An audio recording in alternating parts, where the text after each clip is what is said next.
चलो क्लास चालू, पेन दे दीजिए।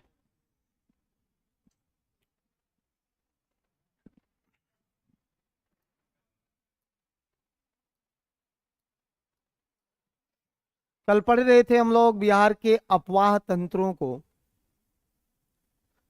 Bihar drainage system. और बिहार के अपवाह तंत्र में आप बिहार के नदियों को पढ़े थे, बिहार की नदियों का स्थिति पढ़े थे। बिहार के नदियों में आपने गंगा को देखा था, और गंगा की जितने भी ट्रिब्यूटरी हैं, सहायिकाएं हैं, उन सब सहायिकाओं पर आपसे हमारी बातें हुई थी। मैक्सिमम को हमने पढ़ा दिया था, कुछ छोटा छोटा बातें था उसको हमने आपको होमवर्क भी किया था कि आप लोग घर से एक बार कर लेना, अगर हो सके तो ठीक है, और नहीं होगा तो हम क्लास में करवा देंगे। तो क्या आपने उतना किया? नहीं किया? क्यों? बहुत समय सबको 24 घंटे ही मिले हैं ना, अरेंज तो इसी को करना है? इसी समय को 24 घंटे को फिट करना है ना, कैसे काम चलेगा आप ही लोग बताओ। और आज संडे है।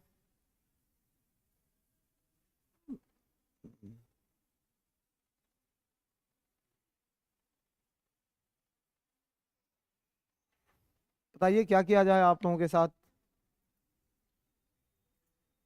हम्म फिर वही पढ़ाया जाए, अपवाह तंत्रों का ओरिजिन, कि कहाँ से ओरिजिनेट हो रही है, कहाँ से उद्गम हो रहा है, और कहाँ गंगा को ज्वाइन कर रही है, कहाँ गंगा में अपना जल विसर्जित करती है। इतनी बातों को करके आना था, ठीक है। बताओ, जितनी देखो जितनी बातों को हमने पढ़ा दिया है, आपको वो बातों में तो दिक्कत नहीं होनी चाहिए। साथ ही आप एग्जाम जब देने जाओगे तो क्वेश्चन मिलने का तो गारंटी रहता है। हम जो पढ़ाते हैं उससे क्वेश्चन बाहर बिल्कुल नहीं जाता है। कथा कहानी वाला क्लास तो है नहीं आपका। लेकिन दुखद बात तो यही है कि आप लोग करके नहीं आते हो ना। हम्म कैसे होगा? क्या किया जाए? हम्म क्या किया जाए? उसी को कराएं? आप कुछ लोग का डिमांड है कि उसी को करा दीजिए सर। अब आप ही बताइए। कल तो हमने गंडक वगैरह को कढ़ा ही दिया था, बुढ़ी गंडक तक पहुंचा दिए थे, बागमती पर भी बातें हुई थी, कोसी पर नहीं हुआ था। उसी पर भी बात करनी होगी।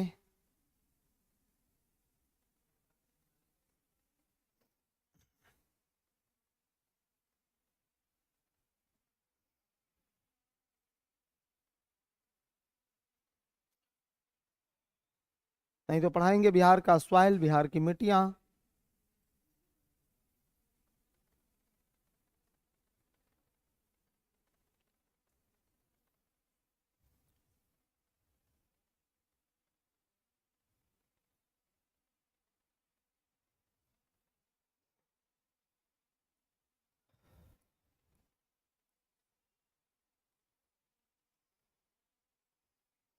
कोसी, जानते हैं क्या इसको? बिहार की शोक, बिहार की शोक। शोक के इसलिए भी क्योंकि बिहार में बाढ़ के विभीषिका सबसे ज्यादा इसी से उत्पन्न हुआ है। दूसरा, भारत में सर्वाधिक मार्ग बदलने वाली नदी, सर्वाधिक मार्ग बदलने वाली नदी, भारत की सर्वाधिक मार्ग बदलने वाली नदी, बदलने वाली नदी, भारत की सर्वाधिक मार्ग बदलने वाली नदी है। तीसरी बात है जो इसी से करेंगे, कोसी से। इसका उद्गम कहाँ होता है? इसका उद्गम कहाँ होता है? तो उसका उद्गम कहाँ है? एक तो पहले ये देखना कि ये 7 धाराओं को मिलकर के बना है, 7 धाराओं से मिलकर के बना है। 7 चैनल 7 धाराओं के मिलने से बना है। और जैसे ही 7 धाराओं के मिलने से बनेगा, इसका नाम एक और बन जाएगा सप्त कौशिकी। सप्त कौशिकी, सप्त कौशिकी कहिएगा कि सर 7 धाराओं में फिर हम पढ़े क्या? तो एक धारा है, इसकी प्रमुख धारा है या प्रमुख धारा है या सबसे इंपॉर्टेंट महत्वपूर्ण धारा है अरुणा या अरुण। अरुण, ये अरुण का उद्गम होता है गोसाई थान से। इसका उद्गम होता है गोसाई थान से। उद्गम कहाँ से होता है? गोसाई थान से। इसलिए पूरे नदियों को पढ़ लेते हैं गोसाई थान, पूरा पढ़ लेते हैं गोसाई थान। ये बिहार में प्रवेश कहाँ करती है? कोसी नदी को बिहार में प्रवेश कहाँ करती है? सुपौल के पास हनुमान नगर, नाम सुने हो क्या? बैराज भी बना हुआ है सुपौल में, बहुत आदमी गया भी होगा वहां पर। हनुमान नगर बैराज भी है, हनुमान नगर बैराज भी है, जहां से कोसी नहर निकाला गया है। यहीं से कोसी नहर निकाला गया है, कोसी नहर निकाला गया है। और दूसरी महत्वपूर्ण बात है कि ये गंगा में कहाँ संगम होता है, इसका गंगा में को कहाँ ज्वाइन करती है? तो कुर्सेला में। कुर्सेला किस डिस्ट्रिक्ट में? कटिहार में। कुर्सेला कटिहार में, कुर्सेला कटिहार में। अब इसके अलावा क्या पूछेगा आपसे? बहुत बातें हो गई, इतना ही तो आपको पढ़ के आना था।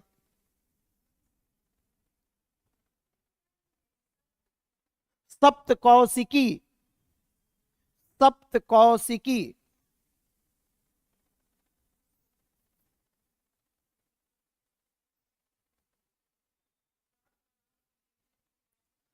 सात धाराओं के मिलने से बना है। जैसे कोसी का निर्माण जो है ना, ये 7 धारा से हुआ है। 7 इधर से आने वाली धाराओं के मिलने से बना है कोसी। इसी से संयुक्त रूप बना है क्या? कोसी। और इसलिए इसका नाम पड़ गया है सप्त कौशिकी। सप्त कौशिकी, कौशिकी बहुत बार बोल दिए मेरे भाई, सप्त कौशिकी।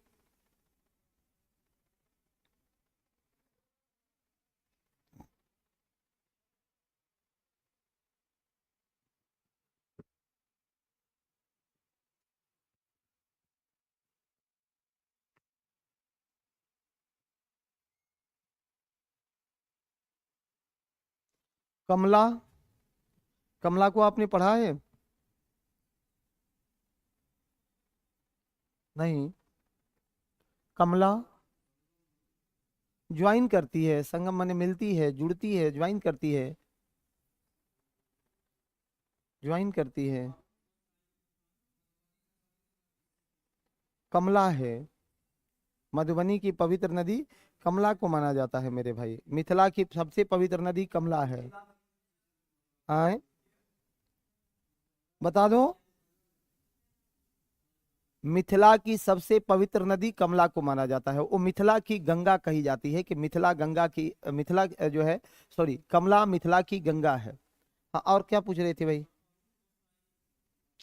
अरुण एक धारा है जो गोसाई नदी से उद्गम होता है। उसका एक बहुत बड़ी चैलेंज है आपके क्लास में कि जब हम क्लास में लिखते रहते हैं, बोलते रहते हैं, तो आप लोग उस समय कंसंट्रेट नहीं रहते हैं। अगर उस समय कंसंट्रेट रहेंगे तो सब आपको पता है कि मास्टर क्या क्या लिखते जा रहा है, उसमें फोकस करिए। कमला पढ़ाना पड़ेगा, ही काम चलेगा?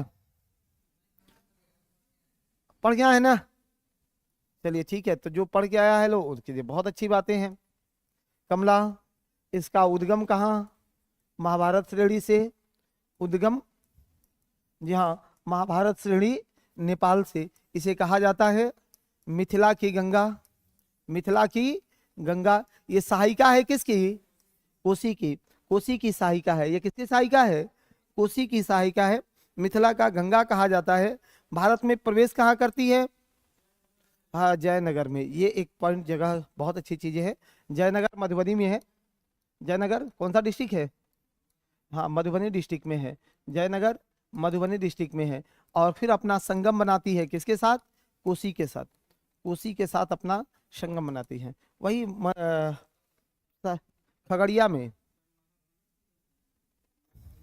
नेपाल में है मेरे भाई। फिर आप लोग समस्या करेंगे, ऐसे नहीं करिए। चलिए सुनो, ये खगड़िया जिले में गंगा को ज्वाइन करती है, कोसी को ज्वाइन करती है। किस जिला में? खगड़िया में। खगड़िया जिला में कोसी को ज्वाइन करती है। खगड़िया जिला में कोसी को ज्वाइन करती है। बस हो गया, इतना ही सीखना है इसको। खगड़िया में कोसी को ज्वाइन करती है।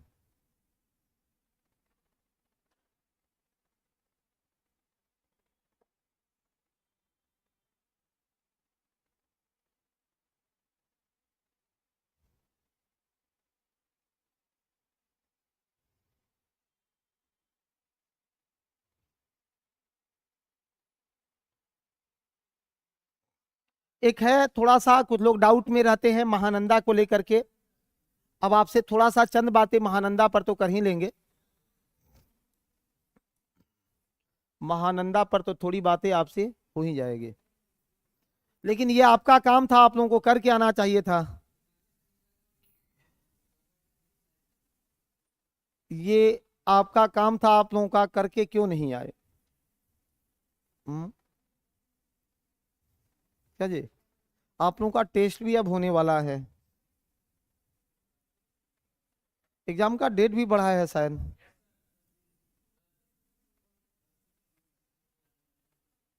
यानी बढ़ के अब कितने तारीख को हो गया? 20। टीचर के लिए आप 16 को यूपीएससी का एग्जाम दे रहा है? हाँ।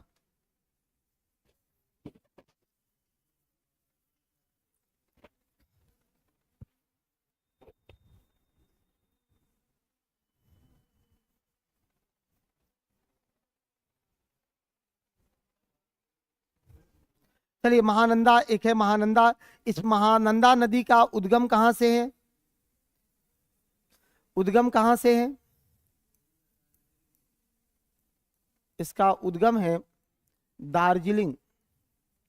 दार्जिलिंग से इसका उद्गम दार्जिलिंग से है। उद्गम दार्जिलिंग से है। माँ हल्दीराम पहाड़ी। दार्जिलिंग माँ हल्दी राम पहाड़ी। माँ हल्दीराम पहाड़ी से, दार्जिलिंग में माँ हल्दीराम पहाड़ी से इसका उद्गम दार्जिलिंग माँ हल्दीराम पहाड़ी। सुनो, ये किशनगंज में भारत में प्रवेश करती है। भारत में प्रवेश करती है कहाँ? सॉरी, बिहार में। बिहार में प्रवेश है इसका। बिहार में प्रवेश करती है। कहाँ से प्रवेश करती है? यहाँ किशनगंज से प्रवेश करती है। किशनगंज से प्रवेश करती है, और किशनगंज से प्रवेश करते हुए ये आगे गंगा के साथ संगम करती है। कहाँ? गंगा के साथ संगम कहाँ करती है? तो कटिहार में। कटिहार में एक जगह है, कौन सा? मनिहारी। एक जगह है मनिहारी में। मनिहारी है मेरे भाई, मनिहारी के पास से संगम करती है। ठीक है, ये मनिहारी एक्चुअली एससी सीट भी है बिहार में। मनिहारी और कटोरिया, हाँ, झारखंड से और पश्चिम बंगाल के साथ भी मनिहारी का सीमा लगा हुआ है। मनिहारी है, ठीक है। चलिए, इसकी कुछ सहायक नदियां हमने कल ही पढ़ लिया था, इसलिए बहुत आगे नहीं करेंगे। सोन एक लाइन में लिख लो, सोन को सोन कर लीजिए। सोन, इसकी सहायक नदी को कल ही हमने किया था कि एक बलासोन पढ़ लेना और दूसरा मेची पढ़ लेना। कौन कौन पढ़ना था? बलासोन और मेची को। बलासोन और मेची को। किसकी? इसकी तो कालिंदी मेरे भाई है, ये है। इसका टैगान भी है और कनकाई भी है। अब छोटी छोटी नदियों को कितना पढ़ाएंगे? नदियों की नदियां और नदियों के नदियां, ये तो नदियों का संजाल है भारत। जितना भर हो जाता है उतना हम लोग करते हैं। केवल नदी पर रिसर्च करोगे तो आधा उम्र बीत जाएगा भारत की नदियों पर रिसर्च करने में, इसलिए वो उस दुनिया में नहीं चलना है। ठीक है। आधा उम्र गुजर जाएगा, पता चलेगा अभी भी नदियां बची ही रह गई।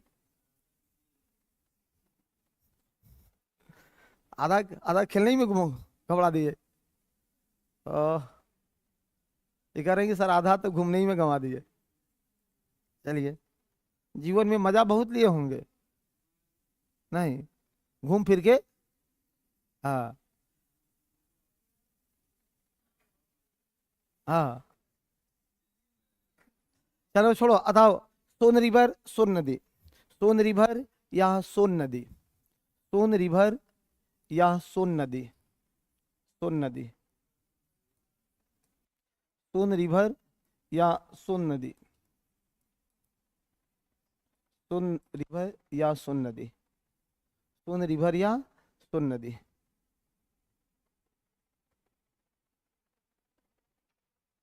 इसका उद्गम कहाँ से हुआ है सोन का? हाँ, लगातार आपको पढ़ाए हैं, लिखो। इसका उद्गम अमरकंटक के मैकाल श्रेणी से हुआ है।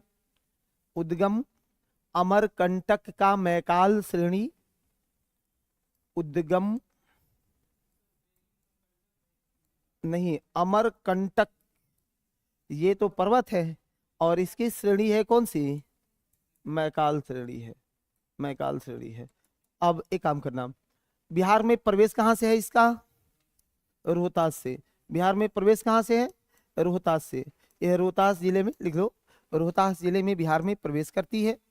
जबकि गंगा में मिलती कहाँ है? कौन सा जगह, नाम क्या रखिएगा उसका? हाँ, गंगा के साथ संगम बनाती है मनेर में। संगम है इसका मनेर में, संगम है मनेर में। मनेर के पास गंगा से संगम करती है, मनेर के पास गंगा से संगम करती है, मनेर के पास गंगा से संगम है इसका। ठीक है, दिक्कत है? नहीं है। आगे लिख लेना पुनपुन।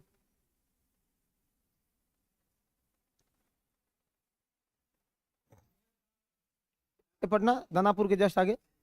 मनेर का, हाँ कोई बात नहीं, दाना मनेर जब भी जाइएगा तो वहां का लड्डू विश्व प्रसिद्ध लड्डुओं में एक लड्डू है।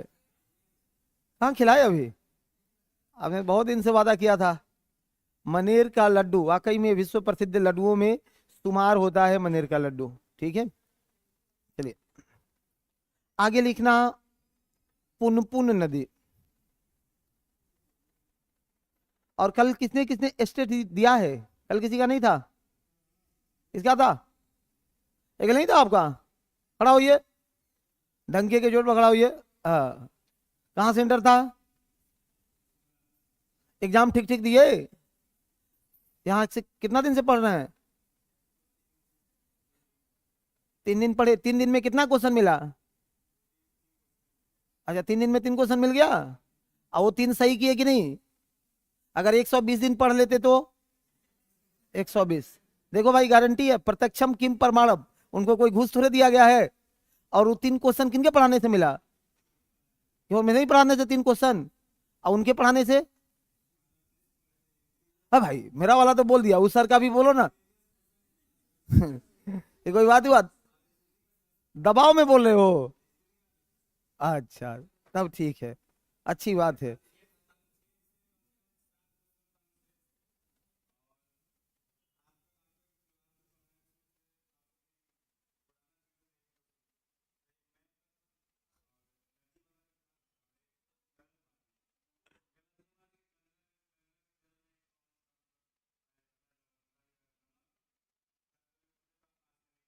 हाँ, तो एकदम ठीक है बताए, ठीक है बताए। वो काहे गलत मार दिए?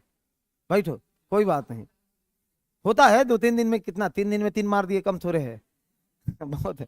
हाँ, खुश है हम, आत्म आत्म संतुष्टि मिलती है। चलिए कोई बात नहीं, अच्छी बात है, पढ़ के तो रखना ही पड़ेगा। और मैं सोचा हूँ कि कल तो हम लोगों का समय खत्म हो गया था, आज 1 to 1 सब लोगों से कुछ बात करेंगे कि भाई वाकई में आप लोग याद रखते हो कि पढ़ के ले आगे कॉपी रख देते हो। ये मेरा नैतिक नैतिक धर्म है और कर्तव्य भी है। मैं निश्चित रूप से 1-1 मिनट जी जान लगा के आपको पढ़ा दूंगा, लेकिन हमको भी थोड़ा आश्वस्त करिए ना कि सर आप जो पढ़ाए हैं उसको हमने याद रखा है। तो निश्चित रूप से सब लोग लाज शर्म हया सबको धोके, और मैं सब लोगों से बात करूंगा अंतिम 10 मिनट कि आपने जो पढ़ा है वो याद है कि नहीं है। क्या दिक्कत? नहीं तो पढ़ाने के बाद भी अगर गलत हो तो फिर पढ़ाई का क्या मतलब है? कोई मतलब नहीं रहेगा। ठीक है, चलिए सुन सुन हो गया ना? हाँ, सुन हो गया। पुनपुन पर लिख लो एक लाइन, पुनपुन को उद्गम कहाँ है? झारखंड के पलामू। पुनपुन का उद्गम कहाँ है? झारखंड का पलामू। ये पुनपुन का उद्गम है झारखंड का, इसका उद्गम है झारखंड का पलामू, झारखंड का पलामू, झारखंड का पलामू। उद्गम कहाँ है इसका? झारखंड के पलामू जिला से, झारखंड के पलामू जिला से। प्रवेश कहाँ करती है? गया में। इस हाँ हाँ, इसकी पुनपुन में जो है, ये गया में ही प्रवेश है पुनपुन का। हाँ हाँ हाँ हाँ हाँ हाँ, ये गया के बाद औरंगाबाद में पहुंचती है। किताबें गलत क्यों लिखेंगे आप ही बताइए। हम लोग जितना कंटेंट इकट्ठा किए किताबों को पढ़ के ही करते हैं ना, फिजिकली थोड़े घूमते हैं हर जगह। यहाँ देखे, ये प्रवेश है इसका गया में, गया के बाद तुरंत औरंगाबाद, और औरंगाबाद के आगे जैसे आप औरंगाबाद से आगे एंट्री करिएगा अरवल, और अरवल के बाद पटना, पटना में गंगा के समानांतर थोड़ा सा बहती है और फिर जाके फतुहा में मिल जाती है। यही इस नदी का कहानी है। ठीक है, कि गया में एंट्री मारेगी, औरंगाबाद होते हुए वहां से अरवल, और फिर पटना में फतुहा में मिल जाती है। तो एक लाइन लिखिए, खत्म करिए। लिखिए, यह बिहार के गया में प्रवेश करती है, गया में प्रवेश करती है, और फिर फतुहा में संगम कहां बनाती है?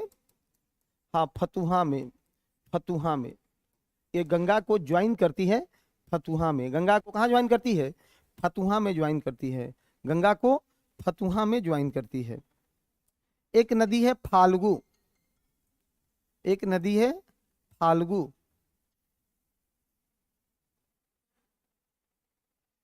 एक नदी कौन सी है? फाल्गु नदी है, जी हाँ, एक नदी है फाल्गु।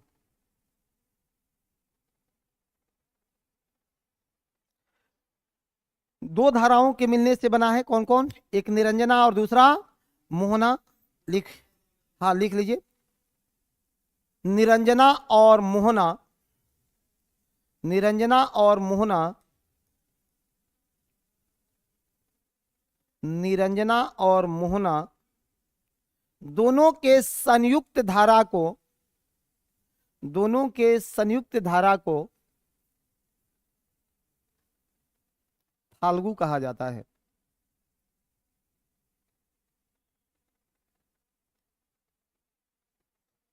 फाल्गु कहा जाता है।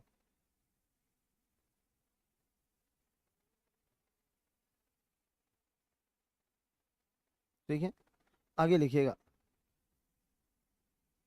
एक नदी छूट रहा था कर्मनासा, एक नदी छूट रहा था कर्मनासा, छोटा नागपुर, छोटा नागपुर में, छोटा नागपुर से फाल्गु का उद्गम है, छोटा नागपुर से। कर्मनासा,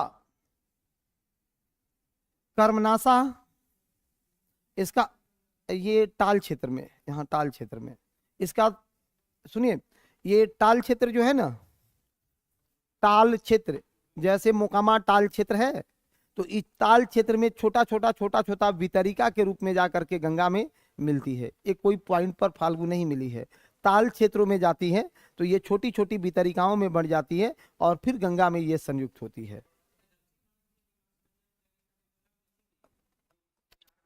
मैं बता रहा हूं ना, ये ताल क्षेत्रों में विलीन हो जाती है और वहां से जाकर के गंगा में मिलती है।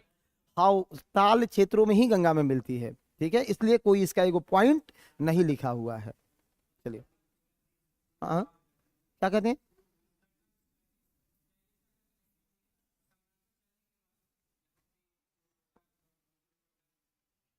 नहीं, चलिए ठीक है, आगे बढ़ लेना है। इसके बाद एक कर्मनासा भी देख लीजिएगा, कर्मनासा, कर्मनासा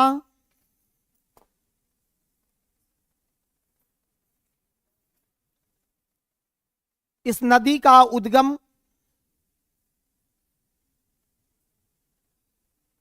इस नदी का उद्गम विंध्यन पहाड़ी, विंध्यन पहाड़ी से होता है, तथा तथा यह चौसा, चौसा बक्सर, चौसा बक्सर के निकट गंगा में प्रवेश करती है। यो है कि बिहार में गंगा में प्रवेश करने वाली पहली नदी भी यही है। बिहार में गंगा में प्रवेश करने वाली पहली नदी भी यही है, इसलिए इससे क्वेश्चन पूछने की संभावनाएं प्रबल होती है। इसे कहा जाता है क्या? भारत की अपवित्र नदी कहा जाता है, भारत की अपवित्र नदी भी कहा जाता है, भारत की अपवित्र नदियां भी इसे कही जाती है। बस ये नदी था जो आपके काम का था। आए बताइए बताइए।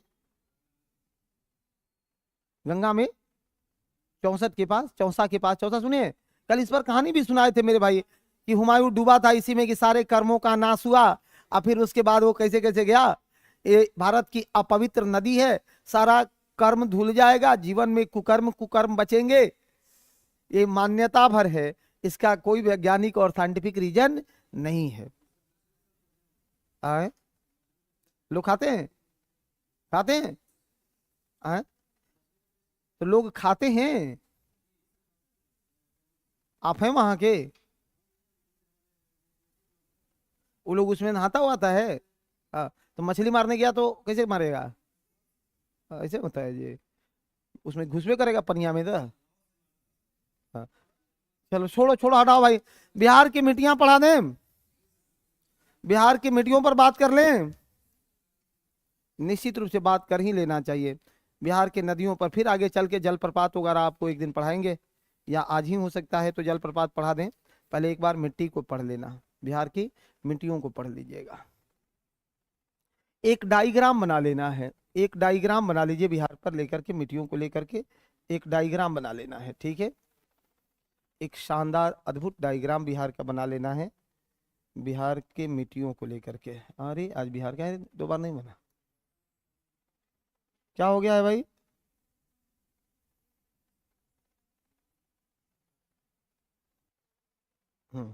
चलिए, बिहार की मिट्टियों को लेकर के एक डायग्राम बना लेना है। बिहार में सबसे ऊपर में कौन सी मिट्टी पाई जाती है? देखिए, आप सामान्य रूप से अगर पूरे देश के स्तर पर देखिएगा ना, तो हमारे यहाँ दो ही मिट्टी सामान्यतः पाई जाती है। कौन कौन से? क्यों, एक जलोढ़ मिट्टी और दूसरा जो है पर्वतीय मिट्टी, दूसरा कहीं है नहीं। लेकिन रीजनल स्तर पर भी मिट्टियों का विभाजन किया गया है। कौन कौन है जो कि मिट्टी क्लास में नहीं पढ़े हैं? कोई ऐसा भी है क्या कि जब क्लास में हम मृदा पढ़ा रहे थे तो मृदा आप क्लास में नहीं पढ़े हो, सॉइल नहीं पढ़े हो? कोई है? सब लोग पढ़ा है ना? आप नहीं पढ़े? आप भी नहीं पढ़ी? अब देखिए, अब उस दिन तो फिर अब यहाँ लेकर के चल रहा क्लास बहुत मुश्किल हो जाएगा, लेकिन पढ़ना चाहिए, किसी के कॉपी से एक बार देख लीजिएगा। नहीं, थोड़ा मुश्किल आ जाएगा ना, हम समझ रहे हैं। हाँ जी, इस बात को हम बहुत अच्छे से समझ रहे हैं। कारण क्या है कि हमने उसमें टोटल पढ़ाया ICAR, Indian council of agriculture research के रिपोर्टों को पढ़ा करके, और भारत के मिट्टियों को 8 भाग में विभाजित किया। 8 भाग में विभाजित करके पूरा मिट्टियों का सेपरेशन बना दिया, किस मिट्टी में क्या कमी है, क्या प्रचुरता है, क्या कहाँ कौन से फसल लगाने चाहिए, कौन से फसल नहीं लगाने चाहिए, इन सब पर हमने बात किया है। तो आज तो बस बिहार भर का मिट्टी पढ़ना है ना, लेकिन फिर भी जो लोग नहीं थे, यहां देखना मृदा में कंपोनेंट क्या होता है, सॉइल कंपोनेंट क्या होता है, सॉइल कंपोनेंट क्या है आज भी?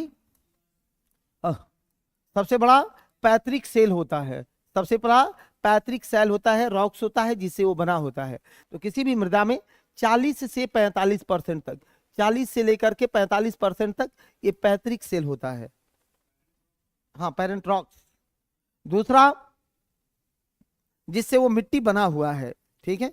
सेकेंड चीज है कि उस मृदा में सॉइल एयर जो है, मृदा वायु, सॉइल एयर मृदा वायु 25%, सॉइल वाटर मृदा जल 25%, और जो ह्यूमस, ह्यूमस और कार्बनिक पदार्थ का जो मात्रा है, कार्बनिक पदार्थ का जो मात्रा है, ये ह्यूमस और कार्बनिक पदार्थ 5 से 10% पाए जाते हैं, 5 से 10% पाए जाएंगे। टोटल जोड़ना, मृदा तैयार हो चुका है, मिट्टी तैयार हो चुका है, टोटल मृदा की मात्रा तैयार हो चुका है, ठीक है। क्यों आप लोग गए थे ऐसे क्लास से निकल के? नुकसान आप ही का होगा ना। आप बताइए, क्लास छोड़ के रूम देखने जाते हैं? हाँ, चलो ठीक है, कोई बात नहीं, ज्यादा बात नहीं करेंगे इस पर। यहाँ ये अब सबसे इंपॉर्टेंट है कि सर जैसे ही आप इस क्षेत्रों में आओगे ना, यहाँ यहाँ पहाड़ी मृदा का विस्तार है, यहाँ पहाड़ी मृदा का विस्तार है, यहाँ पहाड़ी मृदा है। पहाड़ी मृदा कहाँ? तो पश्चिमी चंपारण के शिवालिक श्रेणियों में चले जाओ, वहां पहाड़ी मृदा का विस्तार मिलेगा। अब ये पश्चिम बंगाल से ऐसा एक रीजन निकल करके आएगा यहाँ तक, यहाँ तक, ठीक है। और ये जो क्षेत्र है, ये जो क्षेत्र है, ये तराई का क्षेत्र है। ये क्षेत्र किसका है? जी हाँ, तराई का क्षेत्र है। ये तराई का क्षेत्र है, ये तराई का क्षेत्र है। ये रीजन कौन सा है? तराई क्षेत्र है। ये तराई क्षेत्र है, दिक्कत है? कौन सा क्षेत्र है? तराई क्षेत्र है। और तराई क्षेत्र के नीचे आ जाओ, तराई क्षेत्र के नीचे आ जाओ, यहां देख लेना, इधर आपको बांगर क्षेत्र मिल रहा होगा। खादर और बांगर दोनों, हाँ, एक तो खादर मिलेगा और उसके बगल वाला बांगर क्षेत्र मिलेगा, उसके बगल में बांगर क्षेत्र मिलेगा। तो ये ऊपर वाले क्षेत्रों में यहाँ जितना हिमालयी नदियां हैं खादर, और इन क्षेत्रों में आओगे तो बांगर भी मिलता है। यहाँ आकर के आपको बांगर क्षेत्र भी मिलेगा, यहाँ बांगर क्षेत्र भी मिलेगा। एक मृदा मिलेगी बल सुंदरी, नाम सुना है आपने? बल सुंदरी मृदा। रुकिए, ये बांगर को थोड़ा हटाते हैं, और थोड़ा ज्यादा हो रहा था। यहाँ खादर मृदा भी है, इसी में बांगर मृदा भी है, और यहाँ इसके नीचे में बल सुंदरी, बल सुंदरी मृदा, इसी का नाम दिया गया है बल सुंदरी मृदा। अब इसकी विशेषता क्या है, आगे जैसे बढ़ेंगे हम पढ़ाना शुरू कर देंगे कि बल सुंदरी मृदा की विशेषता होता क्या है। जस्ट इसके नीचे में आप गंगा के किनारों से प्रवेश करो, पटना के बाद यहाँ से एक पट्टी बननी शुरू होगी, और ये मृदा कौन सी है? टाल मृदा बनेगा। यहाँ टाल मृदा बनेगा, ये टाल क्षेत्र बनता है, टाल क्षेत्र। उत्तर भारत में बलसुंदरी और दक्षिण भारत में टाल। गंगा किनारा में उत्तर भारत में बलसुंदरी या दक्षिण भारत में, सॉरी, ये बांगर है, ये बांगर है, ठीक है। उत्तर भारत, सॉरी, भारत से इतनी मोहब्बत है कि क्या कहोगे। यहाँ ये बिहार के उत्तर में बलसुंदरी और दक्षिण में क्या मिल रहा है? टाल मिल रहा है। जैसे टाल से आप नीचे बढ़ोगे, ताल से आप नीचे बढ़ोगे, एक करेल मृदा का क्षेत्र भी होगा, करेल मृदा का क्षेत्र भी होगा। करेल किधर होगा? ये जो क्षेत्र होगा ना, यहाँ करेल मृदा मिलेगा। यहाँ पूरा नहीं, कैमूर, रोहतास, औरंगाबाद में करेल मृदा का विस्तार पाया जाता है। बता रहा हूं ना कैसे फॉर्म हुआ है करेल मृदा, पढ़िएगा ना पहले। यहाँ करेल मृदा पाया जाता है। फिर जैसे ही यहाँ से आप धीमे धीमे धीमे धीमे आगे बढ़ाओगे, धीमे धीमे आगे बढ़ाओगे ना, यहाँ पर एक और मृदा मिलेगा, और वो मृदा होगा बलथर। एक और मृदा होगा इन क्षेत्रों में, बलथर मृदा पाया जाता है। यहाँ पर बलथर मृदा पाया जाता है, यहाँ पर बलथर मृदा होता है। और बलथर मृदा में ही एक और देखोगे कि यहाँ लाल मृदा मिलेगा, यहाँ लाल मृदा मिलेगा, लाल मृदा। और यहाँ कुछ क्षेत्रों में अभ्रक मृदा का प्रचलन भी है। एक मृदा है जहाँ अभ्रक की मात्रा सबसे ज्यादा है, तो इसको क्या कहोगे कि सर यहाँ पर अभ्रक मिलता है। अब मैं इसको चाहता हूं कि आप कॉपी में लिख लो कि कौन कौन डिस्ट्रिक्ट में कौन कौन मृदा है। ये तो मोटा मोटा हमने एक फॉर्मेट करा दिया, लेकिन सबसे काम कब बनेगा, जब इसको कॉपी में लिख लोगे कि ये बलथर मृदा में भी खनिज है, लाल मृदा में भी खनिज की बहुतायतता है, करेल मृदा में भी खनिज मिलते हैं, ठीक है। इसलिए हमने कहा है कि सब मृदा को एक साथ करके और पढ़ लेना है। जैसे उत्तर बिहार में मूल रूप से किसको पढ़ना है? उत्तर बिहार में किसको पढ़ोगे कि एक तो हिमालयी यानी पर्वतीय मृदा को, दूसरा तराई क्षेत्र के मृदा को, तीसरा पढ़ोगे खादर को, चौथा पढ़ोगे बांगर को, चौथा पढ़ोगे बांगर को, और थोड़ा सा पढ़ लेना है उसी में बल सुंदरी मृदा को, उसी में पढ़ लेना है बल सुंदरी मृदा को। यही बात पढ़ना है ना। तो इसका विस्तार ऐसे इधर पतला है मेरे भाई, लेकिन सबसे ज्यादा इधर ही इसका विस्तार है, ठीक है। और हमने कल 4 गो ताल आपको पढ़ाया है। कॉपिया कॉपिया तो एक बार उलटिए ना घर जाके। इसी को जानने के लिए ना आज हमने आपका 15-20 मिनट समय लिया है कि आज सब लोगों से ईमानदारी से देखेंगे कि वाकई में आपने पढ़ा है कि लिख लिख, कैसे बोलते थे गांव गांव में, हाँ, कि लिख लिख के रखे हुए हैं सब। क्या? हाँ, कुछ लोग मजबूरन भी लिखता है कि देखो हिसाब देना पड़ेगा कि आखिर तुमने पढ़ा क्या। और खास करके ये चीजें महिलाओं पर लागू होती है, क्योंकि आपसे हिसाब ज्यादा लिया जाएगा। पुरुष तो जो है शुरू से ही गालगुल करने में आगे है, वो कुछ ना कुछ उपाय लगाइए लेगा, अपना बच जाता है कि नहीं। देखो, झूठे बदनाम महिलाएं हैं, बहाना सबसे ज्यादा पुरुषों के पास है, ये बात मानते हो। बदनाम कौन है? महिलाएं हैं। लेकिन महिलाओं के पास बहाने का एक एरिया है, एक सीमा के बाद महिला बहाना मुक्त हो जाती है। लेकिन पुरुष अगर चालाक है, पूरा जीवन काट लेगा बहानों के सारे, आप उसको पकड़ नहीं सकते हो। बस चालाक होना चाहिए थोड़ा सा उसको, एक पकड़ोगे दूसरा पकड़ लेगा, तीसरा पूरा बहाने बहाने पकड़ रहा है, और आप भी समझ रहे हो कि बहाना है, लेकिन आप कर कुछ नहीं पा रहे हो। कारण क्या है? पकड़िए नहीं पाओगे। ठीक है, हाँ, अच्छी बात है। चलो, ये पुरुष रूढ़िवादी समाज की विशेषता है। मेजर हेडिंग लगा देना, उत्तर बिहार की नदियां। उत्तर बिहार की नदियां, उत्तर बिहार की मिट्टियां, उत्तर बिहार की मिट्टियां। आज बिहार का हिस्ट्री यूट्यूब पर भी पढ़ाने वाले हैं। हाँ, हाँ, आज आज यूट्यूब पर पढ़ाएंगे बिहार का हिस्ट्री। वो तो सब डेली सेंड हो जाता है। अब आपको नहीं मिलता होगा तो हम क्या करें। वही वही पीडीएफ पर डेली सेंड होता है ना, उस पर हम जितना लिखे पढ़े रहते हैं वो सब लिखा पढ़ा हुआ सेंड हो जाता है। मतलब लिखते रहते हैं ना, तो जितना लिखे पढ़े रहते हैं सब सेंड हो जाता है। तो आपने ज्वाइन नहीं किया तो हम क्या करेंगे, काहे हो? अरे कान में से निकालो पहले, लल्लू आदमी कहीं का। हाँ, लल्लू लल्लू लल्लू उपमाएं बिहार की आदर्श उपमा है, इसलिए मजाक मत बनाना। ठीक है, देखिए, उत्तर बिहार की मिट्टियां। नंबर 1, शिवालिक की पर्वत पादीय मृदा। शिवालिक की पर्वत पादीय मृदा।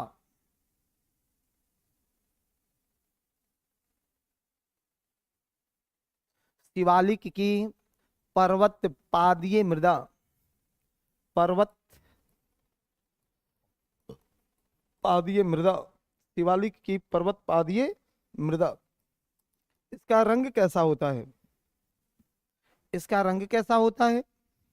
गहरा भूरा या पीला रंग का होता है। ये गहरा भूरा या पीला रंग का होता है। गहरा भूरा या पीला रंग का होता है। गहरा भूरा या पीला रंग का होता है।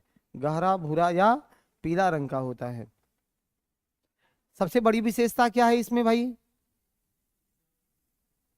कि इसमें जैविक पदार्थों की अधिकता होती है। जैविक पदार्थों की अधिकता होती है, मतलब ह्यूमस की मात्रा पर्याप्त होता है। ह्यूमस की मात्रा पर्याप्त होता है। ह्यूमस की मात्रा पर्याप्त होता है, फटाफट देख लेना। ये ह्यूमस की मात्रा पर्याप्त होता है। ह्यूमस पर्याप्त होता है, एकदम प्रचुर मात्रा में ह्यूमस मिलेंगे। ह्यूमस की मात्रा पर्याप्त होता है इस मृदा में। ह्यूमस पर्याप्त मात्रा में मिलते हैं। ह्यूमस पर्याप्त मात्रा में मिलते हैं। ह्यूमस की मात्राएं पर्याप्त होती है भाई। और बताओ, जहां ह्यूमस मिला, अब ये मृदा कैसा मृदा होगा? उपजाऊ की अनुपजाऊ? हाँ, उपजाऊ मृदा है। ये उपजाऊ फर्टाइल सॉइल है। और यही कारण है कि इन क्षेत्रों में धान की खेती भी अच्छी होती है, गेहूं की खेती भी अच्छी होती है, मक्का, ये सब का खेती भी ठीक ठाक होता है। दूसरा लिखना है, तराई क्षेत्र की मृदा। पश्चिमी चंपारण में ये बाल सुंदरी वगैरह मृदा में जौ खूब अच्छा होता है। हाँ हाँ, निश्चित रूप से वैसा लिया जाएगा। चलिए आगे लिखिएगा, दलदली या तराई क्षेत्र की मृदा। नेक्स्ट 2 नंबर लिखो, तराई क्षेत्र की मृदा।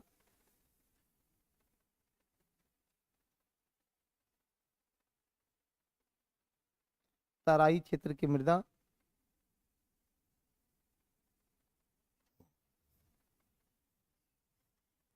तराई क्षेत्र की मृदा। यह 5 से 7 किलोमीटर की एक पट्टी है। कितने किलोमीटर की है? 5 से 7 किलोमीटर की एक पट्टी है। 5 से 7 किलोमीटर की एक पट्टी है, एक पट्टी है जो पश्चिमी चंपारण से किशनगंज तक फैला है। अच्छा, खेती कौन कौन सी चीज की होती है डिटेल से तो बता ही रहे हैं, जितनी काम की बातें हैं उससे ज्यादा बता देंगे, चिंता नहीं करिए अर्चना जी, निश्चित रूप से। ठीक है, और कोई दिक्कत तो नहीं है? आज आप लोगों से भी बहुत सारे क्वेश्चन पूछे जाने हैं, लगातार 1-1 मिनट आपके समय का हमने उपयोग किया है, तो ऑनलाइन वाला तुम लोग से भी पूछा जाएगा। ठीक है, अपना जितना जितना ऑनलाइन में जुड़ा है अपना नाम लिख के फटाफट सेंड करो, सबसे पूछा जाएगा। हाँ, शिवालिक पर्वतीय मृदा में धान की खेती होती है, गेहूं का खेती होता है, वहां पर मेरे भाई मक्का का खेती होता है, जौ भी उगाया जाता है, उन क्षेत्रों में जौ की भी खेती की जाती है। ठीक है, दूसरा बातें हैं, हमने तराई पढ़ा कि तराई कितना का बेल्ट है? 5 से 7 किलोमीटर का बेल्ट है। कहां से कहां तक फैला है? पश्चिमी चंपारण से किशनगंज तक, पूरा ये 7 डिस्ट्रिक्ट जिसमें ये फैला हुआ है। इसका रंग कैसा होता है? हाँ भाई, भूरा और पीला इसका भी रंग होता है, भूरा और पीला। प्रकृति कैसी होती है? अम्लीय होती है, लिखते जाओ, प्रकृति अम्लीय होती है, प्रकृति अम्लीय होती है। इसकी प्रकृति कैसी होती है? अम्लीय प्रकृति होती है, अम्लीय प्रकृति होती है।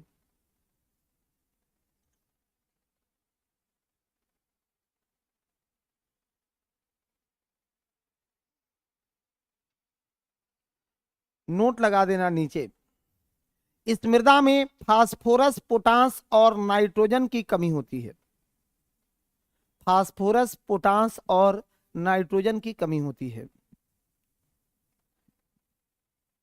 बाकी ह्यूमस भी इसमें पाया जाता है ठीक ठाक। फास्फोरस, पोटास और नाइट्रोजन की कमी होती है, फास्फोरस, पोटास और नाइट्रोजन की कमी होती है इस मृदा में। हाँ, एनपीके जो डाई वगैरह नहीं होता है, बहुत बढ़िया।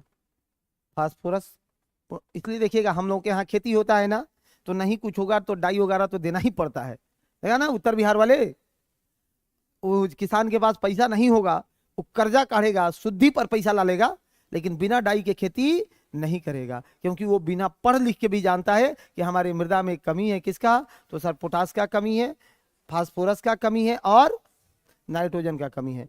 एक लाइन लिखो इसी में, या हम इस मृदा में, इस मृदा में धान, पटसन, धान, पटसन, धान, पटसन, गेहूं, धान, पटसन, गेहूं, पटसन, पटुआ एक रेशेदार फसल है।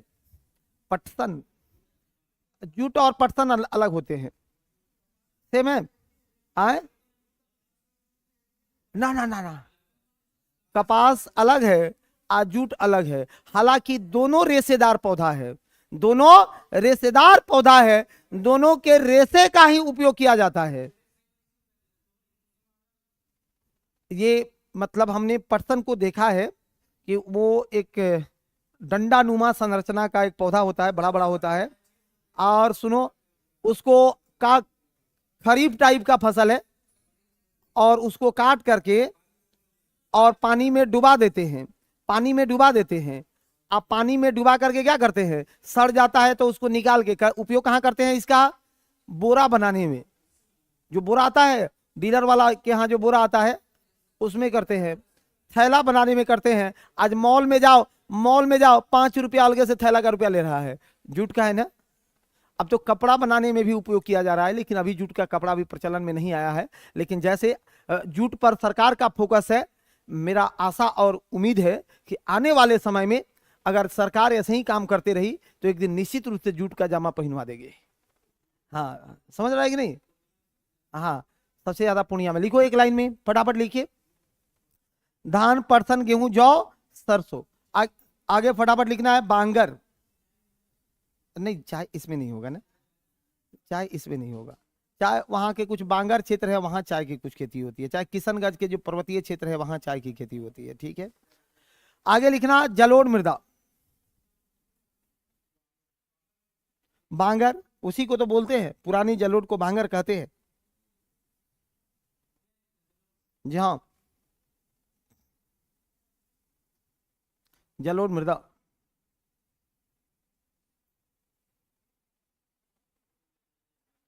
पुरानी जलोढ़ को ही बांगर कहते हैं। जहां बाढ़ का पानी प्रतिवर्ष नहीं आता है वह बांगर है। लिखिए, जहां बाढ़ का पानी प्रतिवर्ष नहीं आता है वह बांगर क्षेत्र है। हाँ, गांव में उसको सन बोलते हैं। बहुत अच्छी बात है।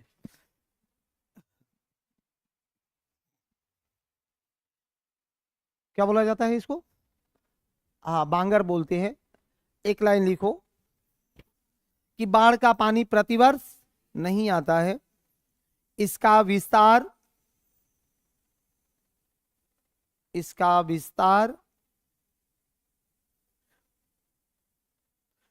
दरभंगा, मुजफ्फरपुर, चंपारण, कोसी पूर्णिया। एक लाइन अब मेरी भाषा लिखो, अर्थात कोसी पूर्णिया, अर्थात अब ऐसे लिखना है, सबको कंक्लूड कर रहा हूं। अर्थात तराई के बाद का क्षेत्र, तराई रीजन्स के बाद का क्षेत्र, तराई के बाद का क्षेत्र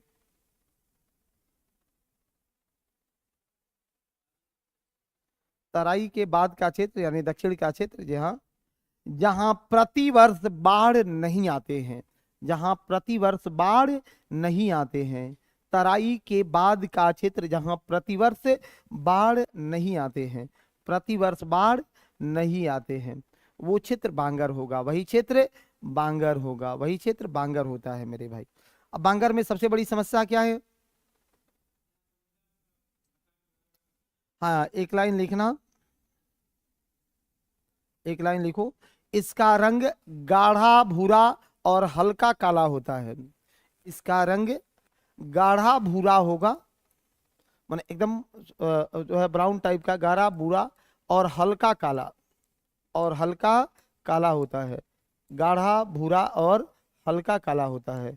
इसका रंग गाढ़ा भूरा और हल्का काला होता है। इसका रंग गाढ़ा भूरा और हल्का काला होता है, हल्का काला होता है। इसमें उर्वरा शक्ति अधिक होती है।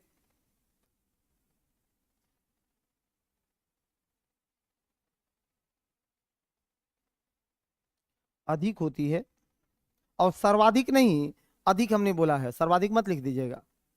हाँ, इस मृदा में चूना एवं पोटास की अधिकता है। अधिकता है किसकी? चूना भी मिलेगा और पोटास भी। कल भी हम बात कर रहे थे कि देखो बिहार के मृदा में चूना अलग से लगाने की जरूरत नहीं है। क्यों जरूरत नहीं है अलग से लगाने के लिए?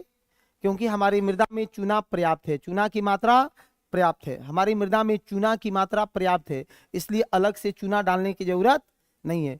चूना और पोटास की मात्रा पर्याप्त है। एक लाइन लिखिए फटाफट उसी में, अम्लीयता को कम करने के लिए। इसमें सुनो, जैसे उत्तर प्रदेश में है तो उत्तर प्रदेश में क्षारीयता बढ़ रही है, अम्लीयता बढ़ रहा है, तो वहां चूना चलेगा। हाँ, लेकिन पश्चिमी उत्तर प्रदेश में, लेकिन हमारे यहाँ क्या है कि मृदा में ही जो है चूना की मात्रा पर्याप्त है तो नहीं देते हैं। हमारे यहाँ क्षारीयता भी नहीं है, क्षारीयता भी नहीं है हमारे यहाँ। क्यों क्षारीयता नहीं है? क्योंकि बहुत हेवी ड्रेनेज हम लोग करते नहीं है। अति सिंचाई है नहीं? हाँ बोलिए।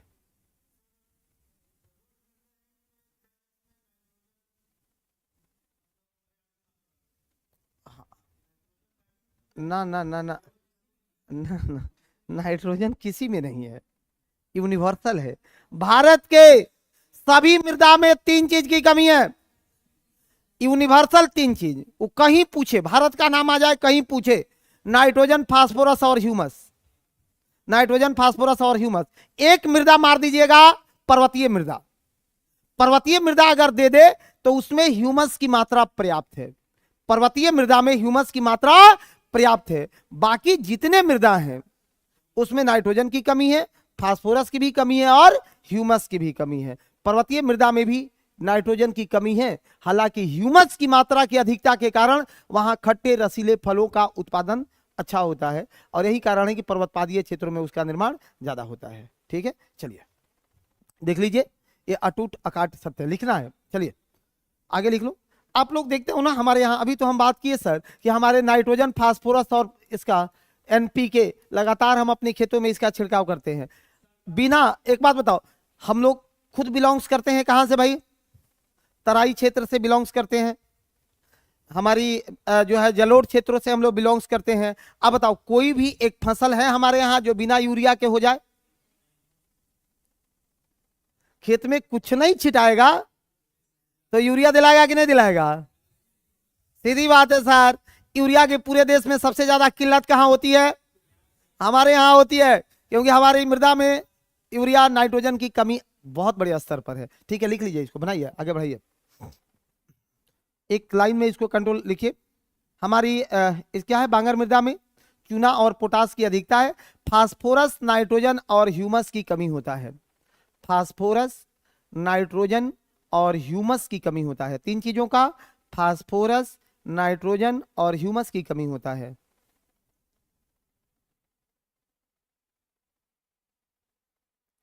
इसमें गन्ना, मक्का, धान, जूट, गेहूं, गन्ना, मक्का, धान, जूट, गेहूं की खेती हो सकती है।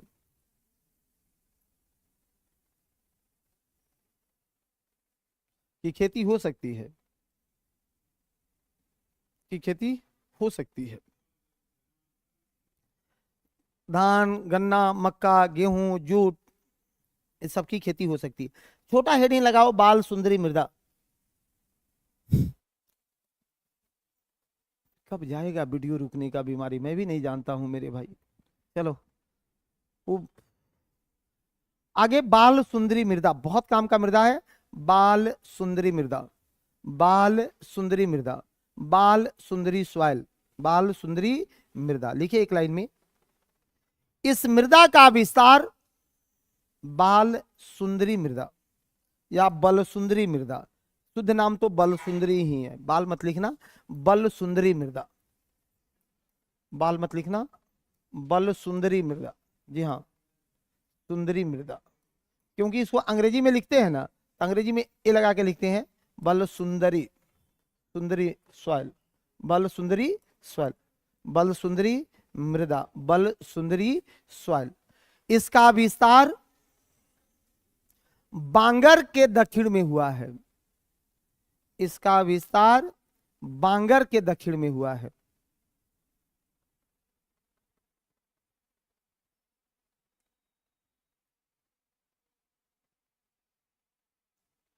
जो पूर्णिया, सहरसा, दरभंगा, छपरा, सारण, छपरा, सारण,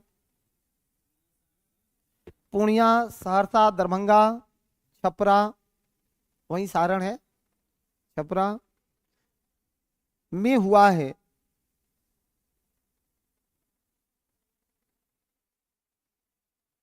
रंग कैसा होता है? छपरा वाला आदमी बताएगा, इसका रंग कैसा होता है? गहरा भूरा होता है और सफेद होता है, गहरा भूरा और सफेद होता है, रंग गहरा भूरा और सफेद होता है, इसका रंग गहरा भूरा और सफेद होता है कि नहीं?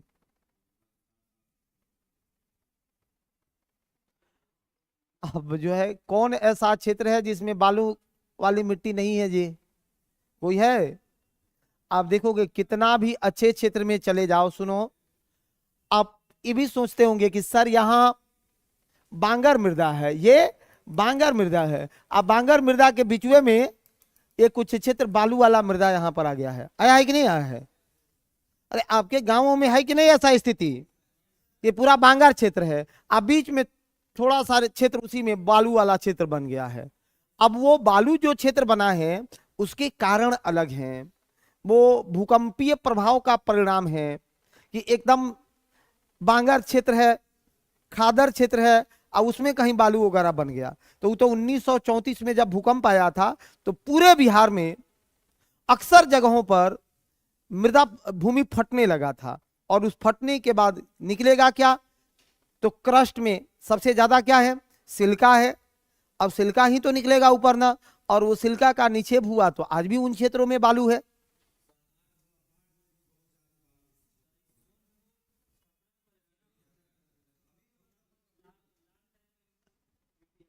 आए, सुनो सुनो सुनो, कौन क्या कह रहे हैं, किनके बात का समर्थन किए, टी शर्ट वाले के कि शॉर्ट वाले के? अच्छा, उनका पहले सुन लेते हैं। आप बताइए क्या कह रहे थे।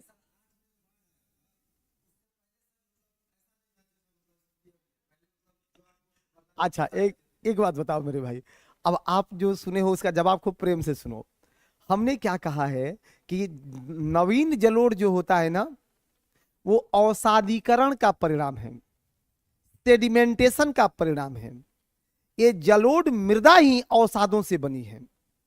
हिमालयी नदियों ने जो मिट्टियां अपने साथ ढो ढो करके लाई, उसी का परिणाम है कि जलोढ़ मृदा निर्मित हुआ। और इसीलिए इसको कांप या कछारी मृदा भी कहते हैं। एक नाम किताबों में मिलेगा कि यह कांप या कछारी मृदा है। अब वो बाढ़ का जो क्षेत्र आप कह रहे हो कि वो मृदा किन क्षेत्रों से आ रहा है, अपने साथ किन खनिजों को लेकर के आ रहा है, उसी प्रकार का न मृदा बनेगा। अब कोसी क्षेत्र में जाओ तो कोसी क्षेत्र पूरा कंप्लीट जो है हिमालयी क्षेत्र या नेपाली पहाड़ों के बह करके आने वाली, एकदम तिब्बत पहाड़ से वो नदियां सब निकल रही है। गोसाई थान तिब्बत में है, और वहां से जो अवसाद उसने अपने साथ इकट्ठा किया, ढो ढो करके ला करके छोड़ा, वो कहां छोड़ा है, कोसी क्षेत्र में छोड़ा है। तो वहां जो अवशेष मिलेंगे इसी का मिलेंगे। लेकिन जब इसकी पढ़ाई होती है, गणना होता है, तो इसकी गणना एक खास क्षेत्र पर होती है। अब पूरे भारत में 8 ही प्रकार की मिट्टी है नहीं है। यहां तो बिहार में 80 प्रकार का मिट्टी आपको बता दिया जाएगा। लेकिन आईसीएआर ने मिट्टियों को 8 ही भाग में विभाजित किया, कहा कि इसके पेरेंट 8 ही हैं। उसी पर बात हो रही है ना। अब केवल पुरानी या नवीन जलोढ़ों को ले लो, तो जो हमारे चंपारण के हैं और जो सहरसा के हैं, दोनों के नवीन जलोढ़ में अंतर हो जाएगा। आप मिट्टी उठा लेना कि वहां नदी के किनारे का मिट्टी उठाइए और मेरे चंपारण में जाकर के नदी के किनारे का मिट्टी उठाइए। दोनों उस नदी के किनारे के मिट्टी को देखना, तो एक रंग का होगा नहीं होगा। लेकिन दोनों को कहते क्या है, जलोढ़ ही कहते हैं, खादर ही कहते हैं। अंतर क्यों हुआ, सुनिए, अंतर क्यों हुआ ऐसा। अरे अंतर क्यों हुआ, कहीं के भी मृदा की बात मैं कहा हूं, एक ही जगह पर क्यों आप फंस गए। ये अंतर क्यों हुआ, अंतर होने का कारण है कि उस मृदा में मिनरल्स बहुत मायने रखता है। ये किस प्रकार के मिनरल्स को अपने उस साथ अपवहित लेकर के गया है, वैसे ही होगा ना। इसीलिए रंग में अंतर हो जाता है। मोटा मोटी रंग को हम लोग पढ़ लेते हैं। अब सारी चीजों को यहां से पटना इस पार से और पटना उस पार में जाके देखोगे, थोड़ा सा डिफरेंस दिख जाएगा, इतना ही दूर में दिख जाएगा। ठीक, चलिए। तो जितना आपको क्लियरिटी दे दी गई उतना अपने आप में बहुत है। और किसी को दिक्कत है? कोई नहीं है दिक्कत वाले? चलिए लिख लीजिए। नवीन जलोढ़ मृदा क्या लिख रहे थे, गहरा सफेद होता है। चूने की अधिकता के कारण, चूने के अधिकता के कारण इसकी प्रकृति क्षारीय होती है। चूने की अधिकता के कारण इसकी प्रकृति क्षारीय होती है।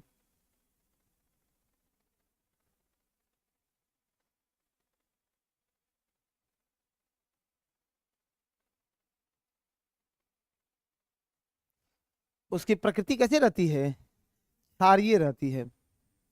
बांगर और खादर याद नहीं रहता है, उसकी प्रकृति क्षारीय रहती है। कोई बात नहीं। देखो बाल सुंदरी मृदा, अब क्वेश्चन पूछेगा कि भारत के किस मृदा की प्रकृति क्षारीय होता है। कौन सी मृदा की प्रकृति क्षारीय है?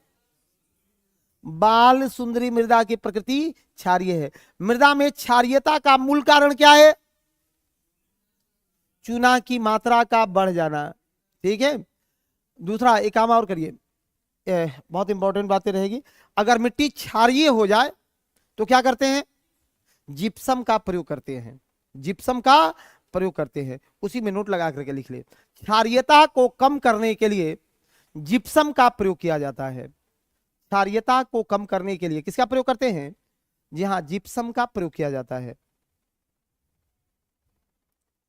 क्षारीयता को कम करने के लिए जिप्सम का प्रयोग किया जाता है।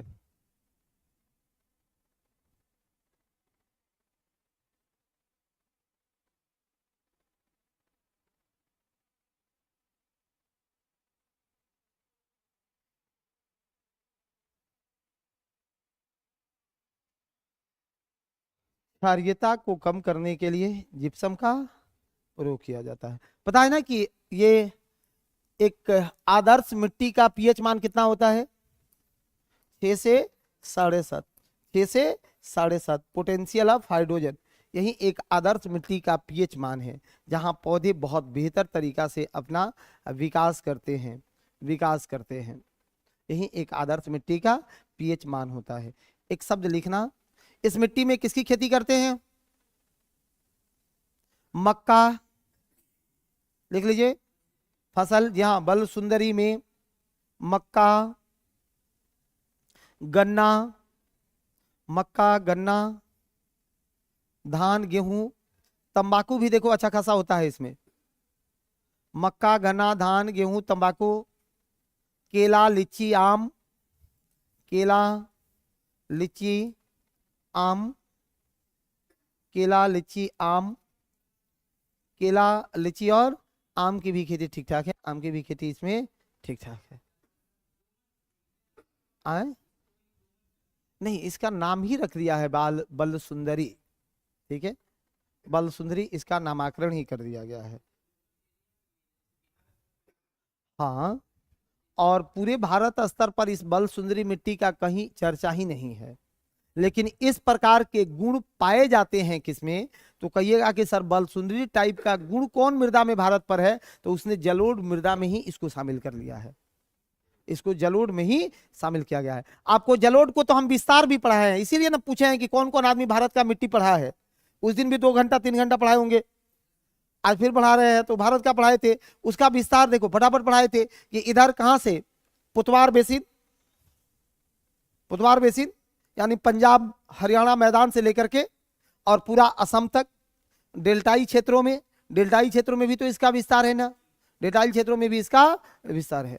ठीक है, ठीक है थे नहीं है। आप लोग घर से तो होमवर्क करके आते नहीं हैं और टाइम से भी नहीं पहुंचते हैं। लेट आने का कारण क्या है, मतलब हमको तो लेट ही नहीं होता है कभी जीवन में। इनकेस अपवादिक रूप से 1 से 2 बार हुआ है, वो भी अपवादिक रूप से। एक बार हमको पता नहीं था कि मेरा क्लास है कि नहीं है, इसलिए लेट कर गए, और एक बार सो गए थे, हाँ सो गए थे। और जी हाँ, तो उसके बाद पहले हम लेट तक जगते थे और लेट तक सोते थे।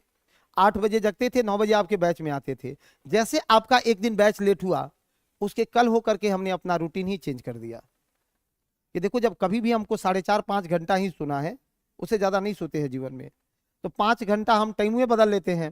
तो अब 12 से 5 कर दिए हैं, तो अब कभी लेट नहीं होगा। 12 बजे सोना है, 5 बजे जग जाना है, सीधी सी कहानी है। तो आप लोग लेट मत, ये लेट आइएगा तो खतरा हो जाता है ना। और दूसरा हमारा प्लान था कि आज आपका 10 मिनट हम खराब करेंगे, तो 10-20 हो चुका है। 10 मिनट तो निश्चित रूप से आपसे लिया ही जाएगा। क्या जी, आप ही से स्टार्ट किया जाए। खड़ा हो जाइए, फटाफट खड़ा हो जाइए। इधर वाले दल का कल पूछे थे, नहीं पूछे थे? इधर वाले लोगों का कल बात किए थे भाई? हाँ, लड़का वाला खत्म हुआ था। ऐसे नहीं चलेगा ना, खड़ा हो जाइए, अभी खड़ा होइए, खड़ा होइए। कोई बात नहीं, उधर से कहीं से पूछा जा सकता है, किसी एक आदमी से लगातार 20 दिन भी पूछ सकते हैं। सुनो, किसी एक व्यक्ति को टारगेट करके लगातार 10 दिन पूछ लेंगे। अब इसका मतलब ये मत समझना कि उसी से क्यों पूछा जा रहा है। क्या बात है कि मास्टर उसी से केवल पूछता है, ऐसी बातें नहीं है, सीधी सीधी बात है। हाँ मतलब वो सोचता है क्या बात है उसी से केवल पूछ रहा है, अरे ऐसी कई बात नहीं है। मैं बहुत फेयर इंसान हूँ और मेरा कहीं कोई चीजें नहीं है, जितना है मैं आपसे फटाफट बोल देता हूँ, ठीक है। और जितना बोलता हूँ वही मेरा जीवन है। हाँ बोलिए, खड़ा हो जाइए। बताइए आपसे इंडियन ज्योग्राफी से क्वेश्चन पूछा जाए, बहुत अच्छी बात है, ये काम की बात है ना। बृहत हिमालय की औसत ऊंचाई क्या है? बृहत हिमालय की औसत ऊंचाई क्या है?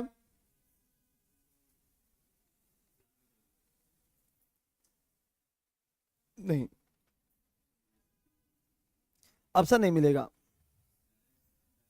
नीति नीतिलेख दर्रा या नीति दर्रा किस राज्य में है?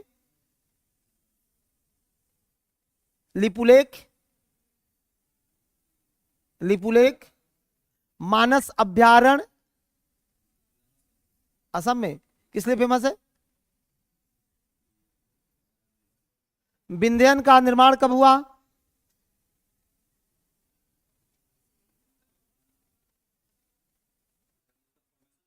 हम्म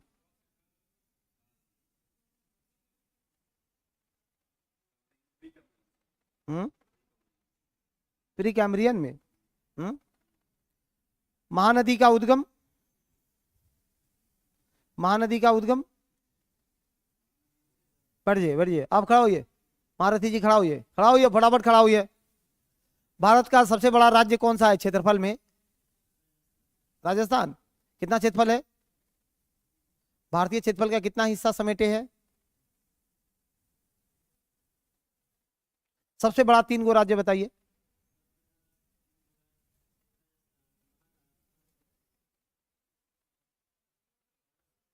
फ्लॉप मार दिए इसको, ठीक करिए, दुरुस्त करिए। हाँ। हम्म।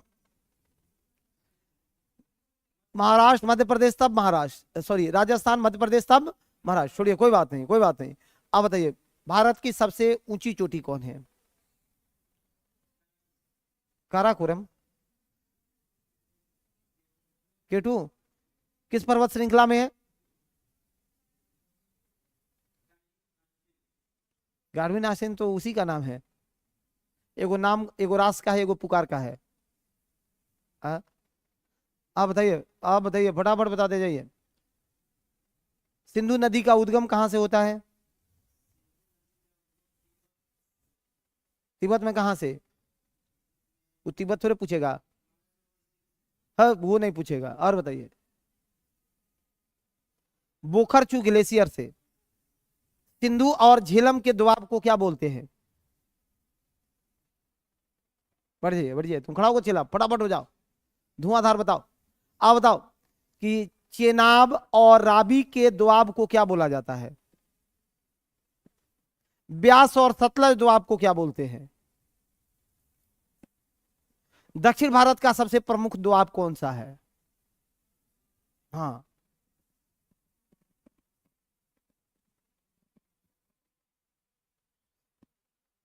नहीं बताएंगे? क्या बताइएगा वही पूछें, जो बताइएगा वही बोलिए, वही पूछते हैं। बोलिए ना, डेडिकेशन, डेडिकेशन आपका होना चाहिए ना, क्या पूछिएगा, बोलिएगा। बैठ जाइए। आपका क्या पूछा जाए? जो पूछें। नहीं ठीक है, पढ़ने में इनसे तो पूछा जाएगा, धमाकेदार बातें पूछी जाएगी। आप बताइए। हम्म। रांची पठार को किस नाम से जाना जाता है? रांची पठार की भूमि को कौन सी भूमि कहा जाता है? पाटलैंड भूमि का नाम सुने होंगे, पाटलैंड भूमि। हम पढ़ाए हैं आपको कि पाटलैंड भूमि कहा जाता है। क्या कहा जाता है? पाटलैंड भूमि कहा जाता है। भारत के जो पहाड़ हैं, पर्वतें हैं, उनका एक क्रम लगा दीजिए फटाफट, कि सबसे प्राचीन चट्टान कौन सी है? सबसे प्राचीन चट्टान कौन सी है? चट्टानों को लगाइए। हाँ, चट्टान, रॉक्स। सबसे प्राचीन रॉक्स कौन सा है भारत का? नहीं, नहीं समझ पा रहे हैं? जैसे आर्कियन, धारवान, कुडप्पा, बिंडियन, गोंडवाना। सबसे बाद में गोंडवाना है।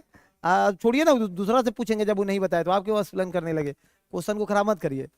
सुनिए, अरावली पर्वत कितना लंबा है? कितना लंबाई है अरावली का?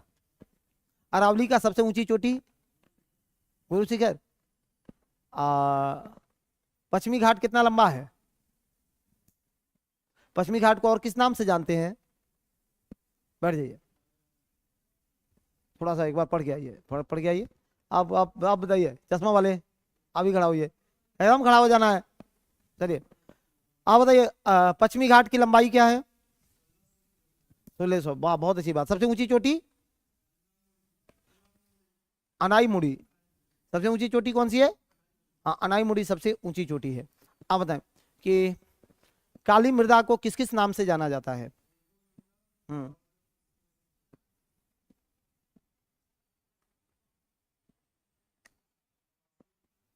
ठीक है, और 6 नाम बताइए, 6 नाम बताना है। हाँ, 3 पर पहुंच चुके हैं आप। चलिए कोई बात नहीं। लेटेराइट, लेटेराइट मृदा में किसकी खेती सबसे अच्छी होती है? ये तो काली मृदा में ना कपास का। लेटेराइट मृदा में इस साल दरोगा क्वेश्चन पूछ ले था कि काजू की खेती किस मृदा में होता है, तो हमने उसको उलट दिया है। ठीक है, बढ़ जाइए, थोड़ा सा कॉपी पढ़ के आइए। आप बताइए, चश्मा वाला क्या पूछा जाए तुमसे, टोपी वाला क्या पूछे? हाँ, जो भी। हाँ, बहुत अच्छी बात है। आप बताओ कि झारखंड में किस प्रकार की कोयले का निक्षेप है? झारखंड में कौन कोयला पाया जाता है? आग्नेय? आग्नेय कौन कोयला है जी? अरे आप लोग आग्नेय कोयला का नाम सुने हैं? तो मेरा पूछना जायज है कि नहीं है? जायज है। मैं डंके के चोट पर काम करने वाला इंसान हूं और आज पूछ रहा हूं आपसे, बताना पड़ेगा। कोयला कई प्रकार का? कौन कौन? हाँ, बेंच पर खड़ा कर देंगे, लड़की हो चाहे लड़का, और उसी पर पूछना शुरू करेंगे। हाँ बोलिए। हाँ। हाँ, और बताओ दूगो और। एगो? तीन बता दिया बिटू ने, एगो 3 गो हुआ है। अब फिर से बोलो, आज कोई बोलेगा तो खड़ा करेंगे। बोल फिर से। एंथ्रासाइट। हाँ चलो, और बताओ। हाँ। हाँ, पिट। तो झारखंड में कौन? कॉपी एक बार उल्टे हैं घर पे? नहीं उल्टे, बैठ जाइए। आप बताइए जनाब, आप ही बताइए। आप बताइए, ब्रह्मपुत्र की सबसे बड़ी सहायक नदी कौन सी है?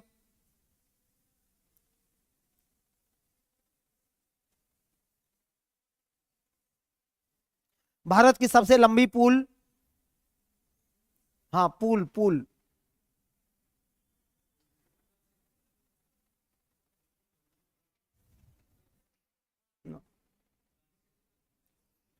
भूपेन हजारिका लोहित नदी पर है। भू- भूपेन हजारिका, जी हाँ उसका, भूपेन हजारिका या ढोला सरिया। ठीक है, बहुत अच्छी बात है। चलिए और बताइए आप, यमुना नदी कहां से निकलती है भाई मेरे? बैठ जाइए, बताइएगा।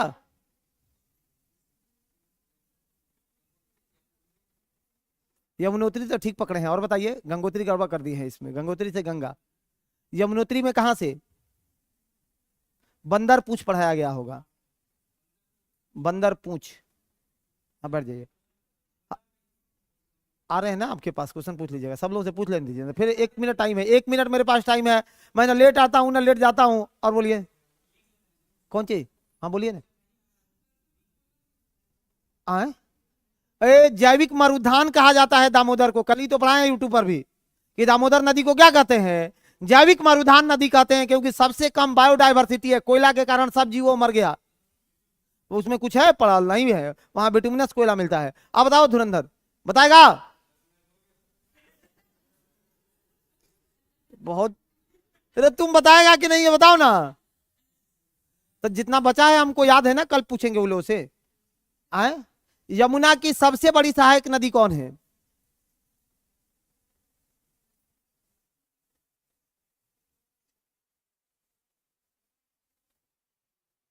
जो लोग बच गए हैं उनसे कल पूछेंगे ना, निश्चित रूप से। अगर नहीं पूछा जाएगा तो अब समय है अटैक करने का। आप बताइएगा जी, ये लाइन क्लियर हो जाए। यमुना की सबसे बड़ी सहायक नदी कौन है? सरयू। अरे सुबोधवा मरले रहते हैं। गलत काम है, और गलत बात है। चलो, यमुना की सबसे बड़ी सहायक नदी कौन है? टोन्स। सबसे बड़ी सहायक नदी कौन है? टोन्स। सबसे बड़ी सहायक है टोन्स। ऑनलाइन वाला कल तुम लोग से भी पूछेंगे, अंतिम 5 से 7 मिनट पूछते हैं, और 5 से 7 मिनट आपसे भी एक दिन पूछेंगे। ऑनलाइन वाले भी हमारे सबसे प्रिय हो, नहीं तो फिर पूछ रहा होगा कि सर हम लोग से नहीं पूछते हैं। निश्चित रूप से कल पूछा जाएगा। Thank you.